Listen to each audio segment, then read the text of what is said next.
Okay, we have a 1989 Jeep Wrangler.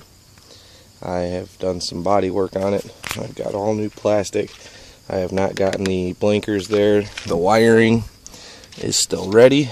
It just needs a plug and needs to be put in on both sides with a stock blinker. And I'll go right down here to the frame. They guys before me had done some work on that. Those go out pretty common for that area to go out. It's solid right now. Something you just keep an eye out on. Every now and again you got to weld a new piece of metal on the frame. That's just the Jeep for you. Go right in here. Seats are ripped. You can see that. That's where those mossy oak seat covers will come in handy. Tilt steering wheel. Tilt steering wheel. This is the floorboard that was replaced. It's got a little bit of surface rust. They didn't do a real good job. It was covered up by carpet when I got it. But it's solid, just don't look the prettiest. But they did, I welded some of this stuff down here, just made it solid. Got it all back to where I could feel comfortable sitting in it. I also did body work on this panel right here. I had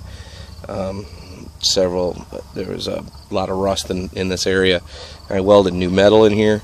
You can see where I didn't get my welds as flat as I could have for body work, but I'm not a pro at body work. It's solid though, and it looks pretty good.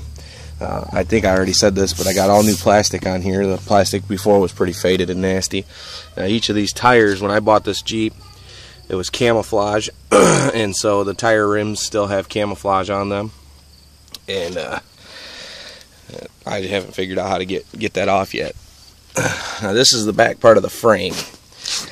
This is where I had cut it off about right here on both sides, and I took it into a shop or a friend of mine, because this was all rusted out back in here, and we replaced all this steel and just basically rebuilt this thing and then sealed it with a tractor paint seal to make it so that it kind of reforms any rust and making sure that it doesn't rust again.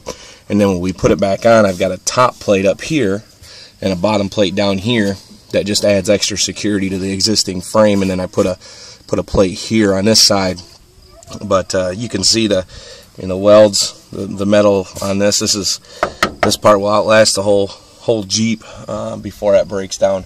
But that's really the only those were the only bad parts on the frame, and those are all taken care of now.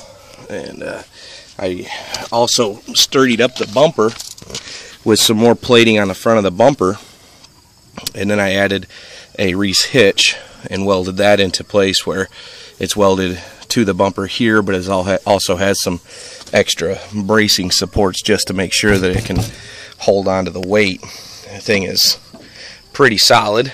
And come around here, a lot of times these Jeeps, this is all rusted out and they don't open very good, but as you can see, this one's pretty good. This doesn't have a back seat. I put that in the listing, but it does still have all the holes for it. You can buy one out of the junkyard or whatever. I took out all the carpet just because I was going to put that Rhino liner in here. I still got the cans of paint to do it. I just haven't done it yet. Still may. Never know.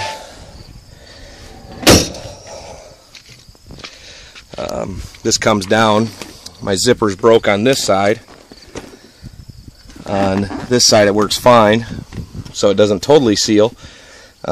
But I always keep it up when the weather's nice anyway, because you want ventilation in there. Jeeps have bad, you get a lot of exhaust because there's hardly no insulation from the firewall there.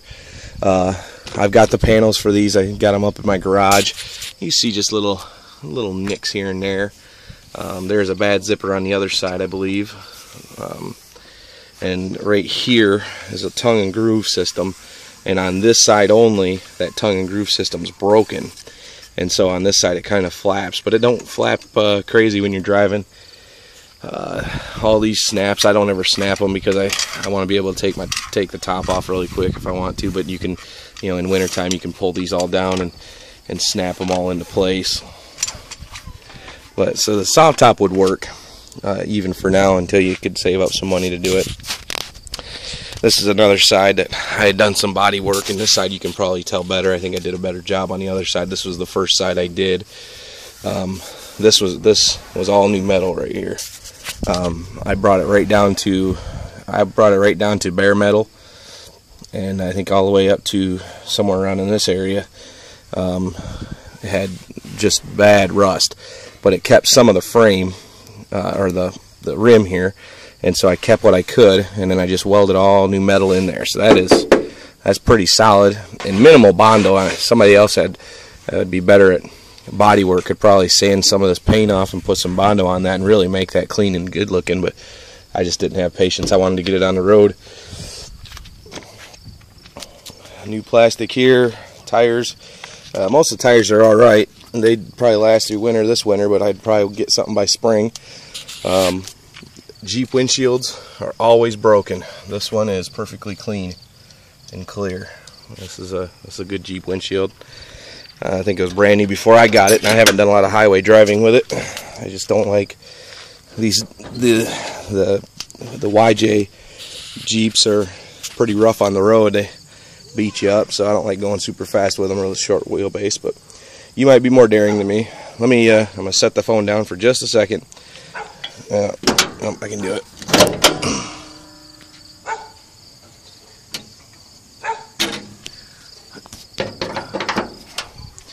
Now looking at the engine, when I first got this, I brought it to a mechanic friend in our church, and I said, I need you to look at this whole thing and tell me if there's anything that needs to be fixed or repaired. And so we went through this motor, and there's some things that are, unplugged that are for the emissions, but nothing that affects the actual running of the motor. It did have an oil leak when I got it, so I was scared at first, but then I just realized it was the tappet cover gasket. They come loose sometimes from Jeep's vibrations, and you got to tighten them down. But I got a brand new rubber tappet cover gasket on there, and ever since I put that gasket in there, I haven't had to add oil once. And so that's nice. And it's a good strong motor. It's definitely not the stock or not the original motor. If it is original, it's been rebuilt at one point. Never had to add radiator fluid. I had to replace a brake line from the way back, but it looks like somebody had replaced all the other ones before that one, but there was one last main stock brake line to the back, and that went out on me this summer, and so I got that replaced, and so that's all good now. I'll go ahead and start it up so that you can hear it run. When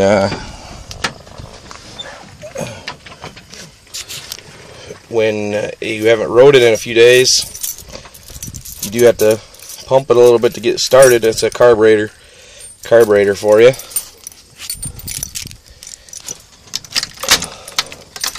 But fires right up. Good oil pressure. That does come down after it gets warmed up, of course. Alternator's doing what it's supposed to do.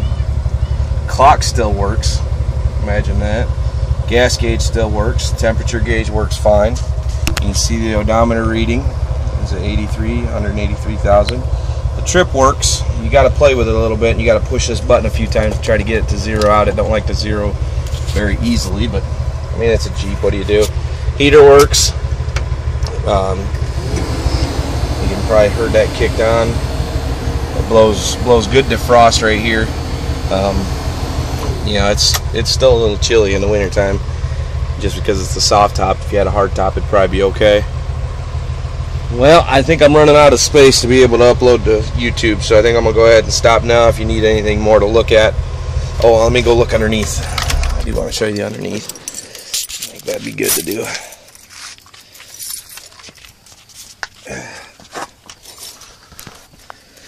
Okay, you see, this is where they replaced that panel there, so I need some sealant there. It's still solid, but definitely some surface rust. Some of the body mounts are Not the best. I mean, there is rust there. I sure ain't gonna lie to you. But the majority of the frame is nice and solid, and you know, there's not a lot of, I haven't seen any bad spots since the spot I fixed on the frame. And so all the main things, the things that are important, are solid. And the four-wheel drive in this thing is amazing. So kind of give you just a you can see this back seal here. This back seal right here there's a output shaft seal right here, and it's leaking out of here, but it's not pouring out, as you can see. It's when it's running. Now this is wet. This is wet here because I had a transmission leak just not too long ago, where the front input seal had went out on the transmission. Go figure. And but the tranny was working so good, I was going to replace the tranny, and decided that the tranny worked fine, and so I'd pay the $10 to replace the seal, and that's what I did. And but when it was leaking, it was on the way home, it was coming back, and it was hitting all the drive shaft and splattering oil everywhere. I thought everything was leaking, but I found out that the only thing that was leaking was that front seal on the transmission. And I fixed that, and it has not dripped a drop since I fixed it. So that's pretty awesome, and it still shifts really good. The clutch was brand new 2 years ago, and you can see some more of that rust right there. That's not holes, it's not rust holes yet. It's just surface rust. It probably needs a good undercoating sealing of some sort. Maybe would prevent that from ever giving problems, and probably make it look a little nicer too. But man, it's a Jeep. That's what happens with Jeeps. They rust.